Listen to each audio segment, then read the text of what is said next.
Assalamualaikum warahmatullahi wabarakatuh. Salam budaya, rahayu, waras. Sedulur sekalian, selamat bertemu kembali dengan channel YouTube Tonatan TV. Kali ini, mari kita simak kisah legenda narasi dengan narasi Suminten Edan yang kedua.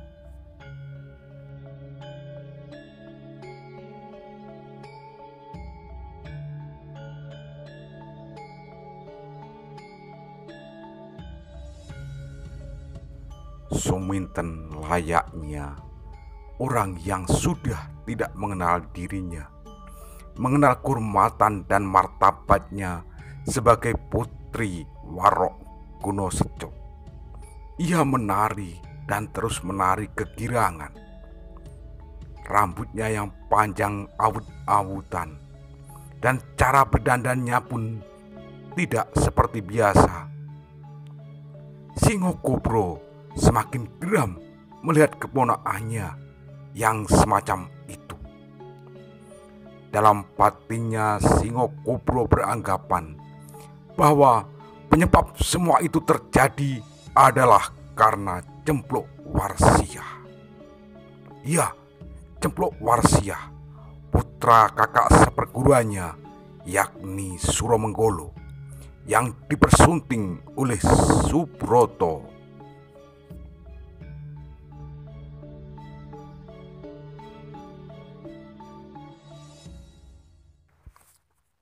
Singokobro yang geram menahan amarah mendekati Cempluk Warsiah. Lalu tangan kirinya menepuk-nepuk pundak Cempluk Warsiah. Namun dari belakang, tangan kanannya menusuk pinggang dari Roro Cempluk Warsiah. Roro Cempluk Warsiah menjerit meminta pertolongan dan kemudian tergeletak bersimbah darah. Melihat yang demikian, Singokobro kemudian menyeret Suminten dibawa lari untuk meninggalkan lokasi di mana diadakan pesta penyambutan temanten Raden Subroto dan Cempluk Warsiah.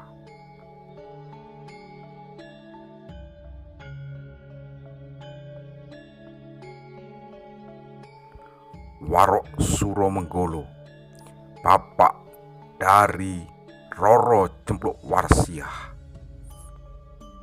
melihat anaknya menjerit tergeletak bersimbah darah. Kemudian ia mengambil sebuah senjata ruyung pang pemberian dari gurunya. Kemudian dengan cekatan ia mendekati Cempluk Warsiah yang tergeletak. Dengan senjata ruyung pang itu, ia sembuhkan luka tusuk dari keris Singokobro.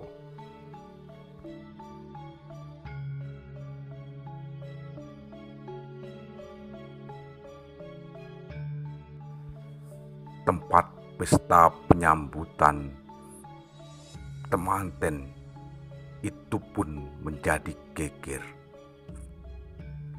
Terlebih ketika melihat temanten putri bersimbah darah yang demikian.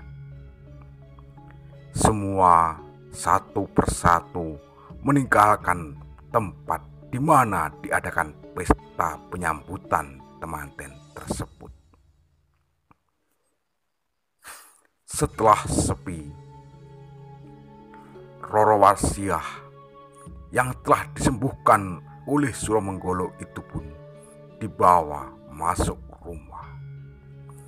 Setelah meyakinkan dirinya bahwa anaknya dalam kondisi aman, maka Suromenggolo pun mengejar larinya dari Gunung Singokobro.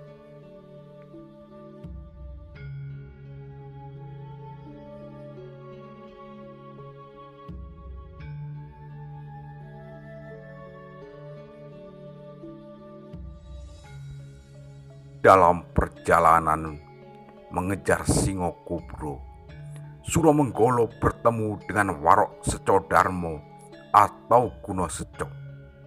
Di sini terjadi perdebatan sengit antara keduanya tentang Raden Subroto yang tidak jadi mempersunting Roro Suminten dan mengembara, kemudian bertemu dengan Roro Cempluk Warsiah yang keduanya akhirnya menikah. Dari perdebatan ini nampak bahwa Guno Seco kecewa mendengar bahwa Roro Cempluk Warsiah menikah dengan Raden Subroto. Akhirnya keduanya pun terjadi perkelahian sengit yang berakibat Guno Seco mati bersimbah darah karena tidak mampu menghadapi pusaka dari Suromenggolo, yakni Keris Nogo Sosro.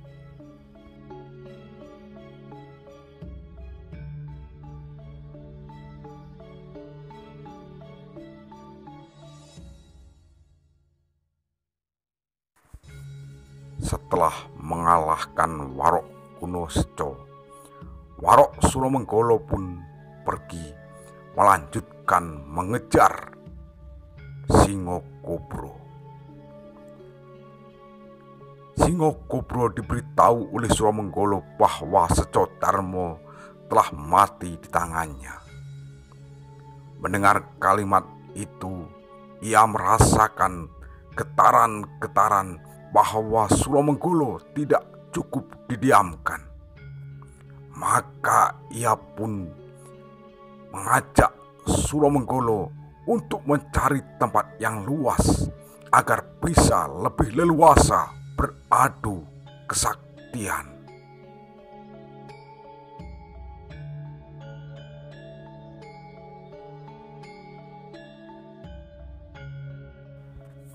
Setelah mendapatkan tempat yang layak untuk beradu kesaktian, maka Singokubro mengeluarkan jurus untuk menghadapi Suromenggolo yang kakak seperguruannya sendiri.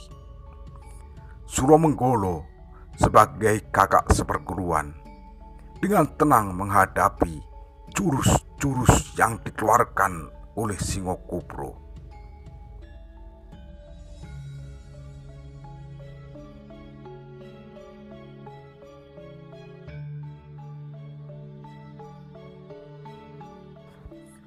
Setelah beberapa jurus tak ada yang kalah dan tak ada yang menang, maka Singokubro mengeluarkan senjata andalannya, yakni Nogo Rejeng. Entah karena apa, dalam mengeluarkan senjata andalan ini mampu ditangkis oleh Suromenggolo. Bahkan Nogo Rejeng mampu menembus dada dari sang empunya sendiri, yakni Singokubro. Walhasil, di tempat itu Singokubro pun tergeletak bersimbah darah.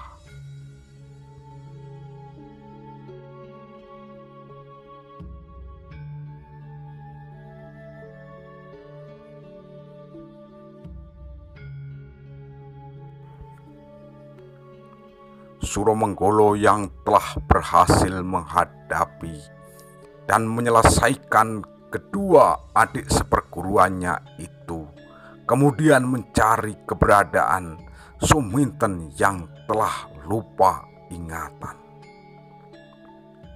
Maka ia keluarkan satu senjata, yakni Ruyumpang, yang diletakkan di atas kepala Suminten. Kemudian Suminten tersenyum dan memeluk Suromenggolo bagaikan memeluk bapaknya sendiri. Entah karena pikiran apa Suromengkolo membawa Suminten ke Kabupaten Trenggalek dan menyuruh Subroto untuk menjadikan Suminten istri yang kedua dari Raden Subroto.